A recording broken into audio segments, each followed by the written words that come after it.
జై శ్రీమన్నారాయణ. శ్రీ విష్ణు సహస్రనామ స్తోత్రంలో 89, 90, 91, 92 శ్లోకాలు ధనిష్ట నక్షత్రానికి చెందినవి. ఇప్పుడు 89 శ్లోక నామార్థాలు తెలుసుకుందాం.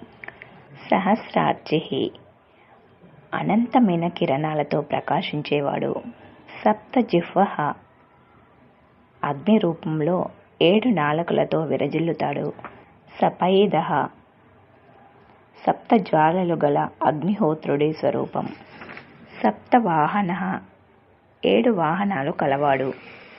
సూర్య రూపంలో ఉన్న భగవానునికి 7 అశ్వాలు వాహనాలుగా ఉన్నాయి. అమూర్తి, ఆకారం లేనివాడు. అనగః, పాపరహితుడు. అచింత్య, తెలుసుకోవడానికి సాధ్యం కానివాడు. భయకృత్, దుర్మార్గులకు భయాన్ని కలిగించేవాడు. భయనాశన, అంటే ధర్మాన్ని అనుసరించే వారి యొక్క భయాల్ని పోగొడతాడు. ఇప్పుడు 90వ శ్లోక నామార్థాలు. అనుహు, సూక్ష్మమైన రూపం కలవాడు. బృహత్, విశ్వమంతా వ్యాపించి ఉన్నవాడు. కృశః, స్థూల రూపం లేనివాడు.